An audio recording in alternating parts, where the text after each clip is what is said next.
Good morning, I'm Abheudaya Shrestha, and these are the headlines of the hour. The government initiates process to return its land of Basari leather and shoe factory under its name. CBI of Nepal Police says investigation on forgery and fraud will continue.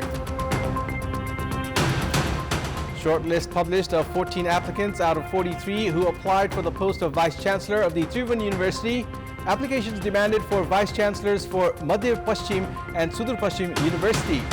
Pakistan's election body begins announcing National Assembly results. Former Prime Minister Nawaz Sharif's Pakistan Muslim League leading the polls, winning 4 of the 8 parliamentary seat results declared. And India and Bangladesh jointly lift the SAF Under-19 Women's Championship title as both teams tied at 11-all in the final after a penalty shootout. The government has initiated process to retrieve the 10 ropanis of land in Basari, Kathmandu, which is under the name of Champion Footwear. The Land Reform and Revenue Office in Kathmandu has issued a 21-day notice in the name of Champion Footwear to return the 10 ropanis of land in Basari to the government. The Land Revenue Office yesterday issued a notice to then operator of Champion Footwear and current chairperson of the Board of Directors of Chandbagh Residency, Sanjay Thakur, to be present at the office personally or send someone representing him within 21 days. The Land Revenue Office has made it clear that if the defendant is not present at the office within 21 days, the process to bring the land under the government's name will move forward according to law. The police had arrested chairperson and managing director of CG Holdings Arun Chaudhary, then chair of Basari Leather and Shoe Factory Ajit Narayan Singh Thapa, and Sanjay Thakur in the land scam of the 10 ropanis of land of the Basari Leather and Shoe Factory. However, they were released on bail last Wednesday. Despite the release, the Central Investigation Bureau CIB of Nepal Police continues investigating the matter. The CIB has 1 year to conduct the investigation, and in between it will also search for more individuals connected with the case. The Bureau has clarified those who were released will not have impunity if proven guilty.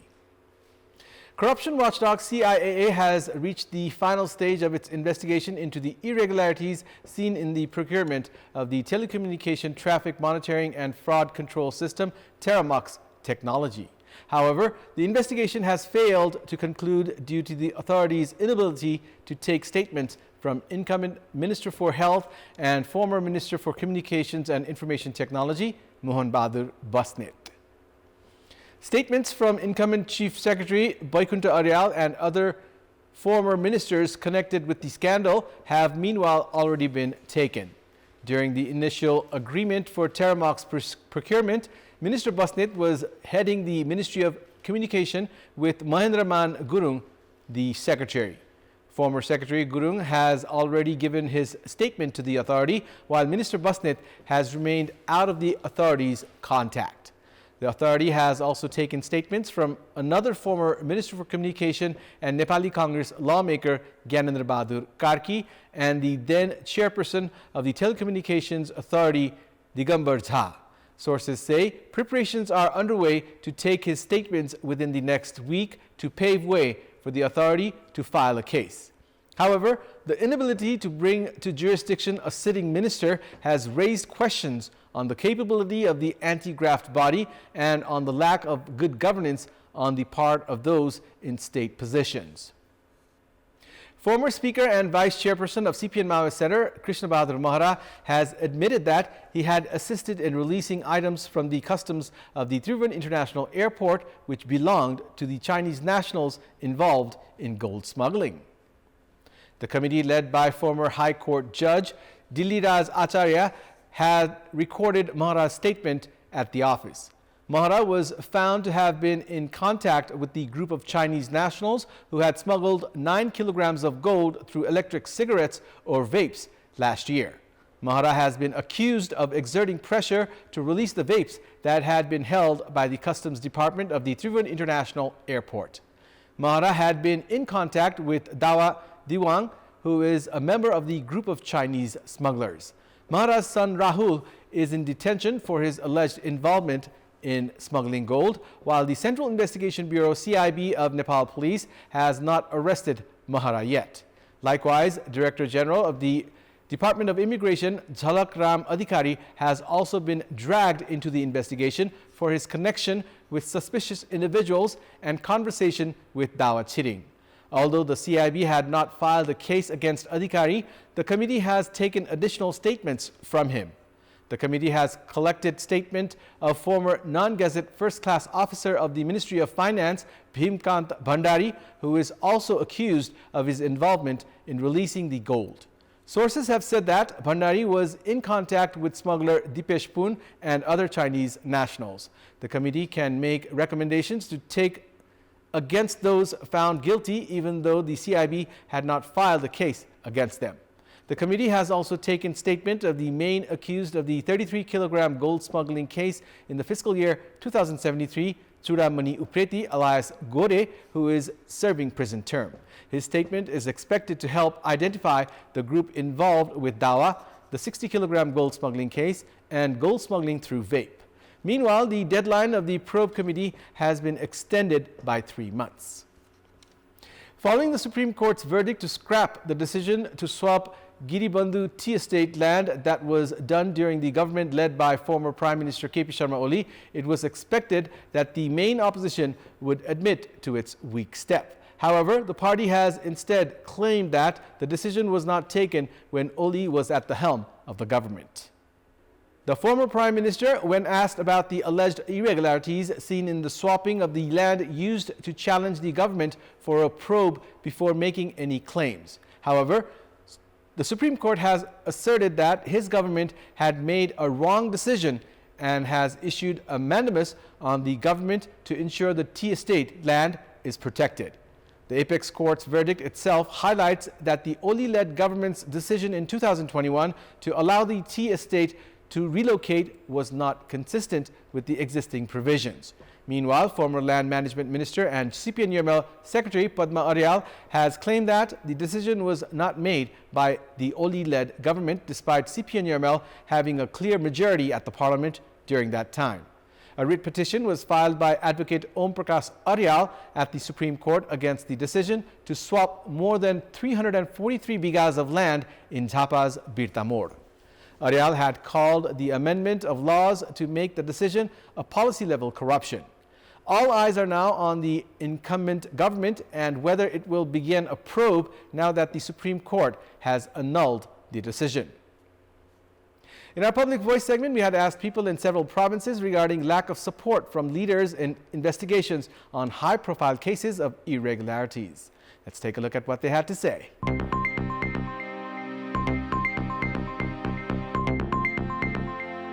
किन हुन्छ भने पार्टीको आफ्नै कार्यकर्ताहरू राखेका हुन्छ तिनीहरूले आफ्नै कार्यकर्तालाई जोगाउन खोजेका हुन्छ ठुलठुला भ्रष्टाचार गर्नेहरू नै ठुलठुलाकै मान्छे हुन्छन् त्यसुसले यसमा राजनीति नै घुस्या हुन्छ ठुलठुला राजनीतिक दलहरू योमा आफै नै समावेश भएको हुनाले ठुलठुलो नेताहरूले आफ्नो मान्छे आफ्नो नातेदार ज्वाइँ भतिजा हैन भान्जा यस्ता मान्छेहरूलाई ठुलठुलो पदमा राखेको हुन्छ उनीहरूले नै भ्रष्टाचार गरेको हुन्छ नेपालमा चाहिँ सुशासन छैन त्यही भएर पनि होला राजनीतिक दलहरूको सहयोग नभएको ठुला स्तरका अनियमिततामा उच्च स्तरका नेताहरूले असहयोग गर्नुका कारण उच्च स्तरका नेताहरूको कुनै न कुनै ढंगबाट राजनीतिक र आर्थिक साँठगाँठ भएको हुनाले कुनै न कुनै प्रकारले उहाँहरूको सहभागी छ त्यसै कारणले उहाँहरूले चाहिँ त्यसलाई छलफलमा कुरा मात्रै उठाउने छलफलसम्म नटुक्याउने कुरा हो नि त आर्थिक रूपमा चलखेल भएकै कारणले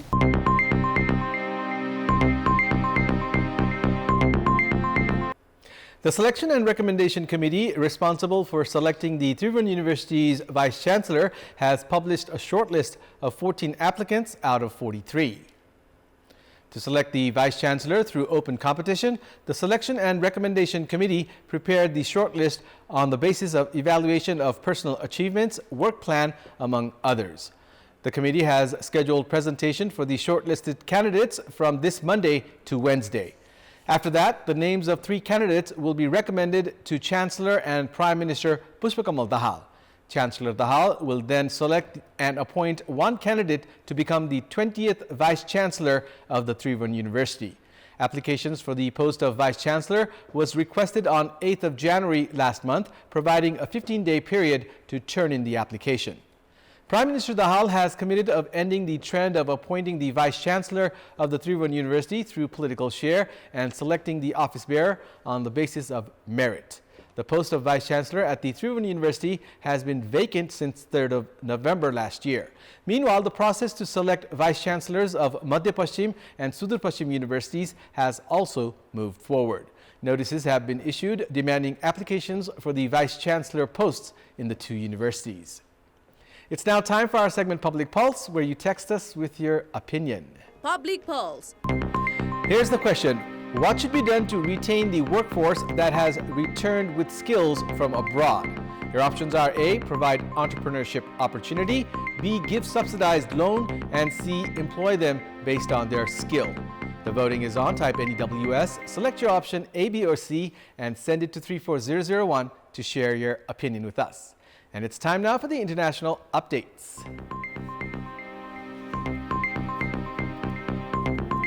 Former Pakistan Prime Minister Nawaz Sharif's Pakistan Muslim League PMLN party is leading the polls, winning 4 of the 8 parliamentary seat results declared by early this morning. Bilawal Bhutto Zardari's Pakistan People's Party secured 1 seat, while independents claimed the remaining 3. Independent candidates linked to jailed Prime Minister Imran Khan's Pakistan Tehreek-e-Insaf PTI party, the winners of the last election, are outperforming expectations by leading in many constituencies. Khan's party has been barred from participating in the election as a bloc, but individuals endorsed by his party entered the race as independent candidates.